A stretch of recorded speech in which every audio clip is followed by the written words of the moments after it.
A breath of fresh sports.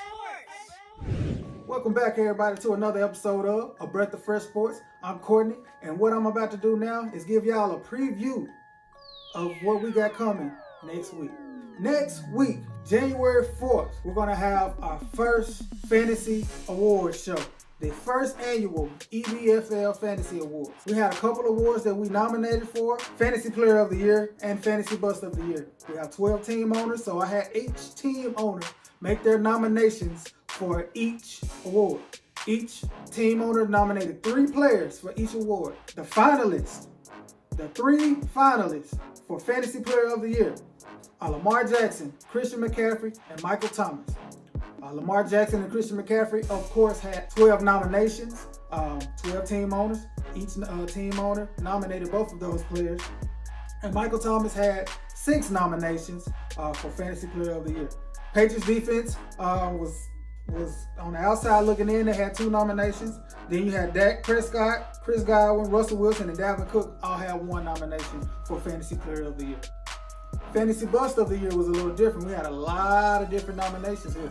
But the 3 finalists for Fantasy Bust of the Year are Odell Beckham Jr., David Johnson, and Le'Veon Bell.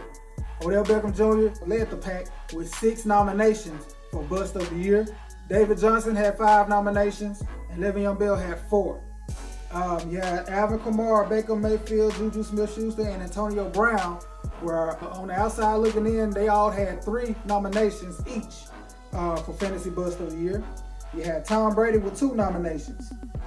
Melvin Gordon, Todd Gurley, Aaron Rodgers, Damian Williams, Kerryon Johnson, James Conner, and Josh Gordon all had 1 nomination for Fantasy Bust of the Year. It's a couple of surprising names in there that I was shocked to hear people nominate for Bust of the Year. Yeah, those are your finalists for Fantasy Player of the Year and Fantasy Bust of the Year. A few other awards that are going to be given out on the EBFL Fantasy Awards. You have the Scoring Champ, Ball Starter of the Year, Nail Biter of the Year, Best Running Back Quarter, Best Wide Receiver Quarter, Worst Manager of the Year, Toilet Bowl Trophy, which is the 12th place finisher, and of course, the League Champion. We're going to crown the champion on the EBFL Fantasy Awards. So don't miss it. Don't miss out. January 4th, Saturday, January 4th, first annual EBFL Fantasy Awards. Don't miss it.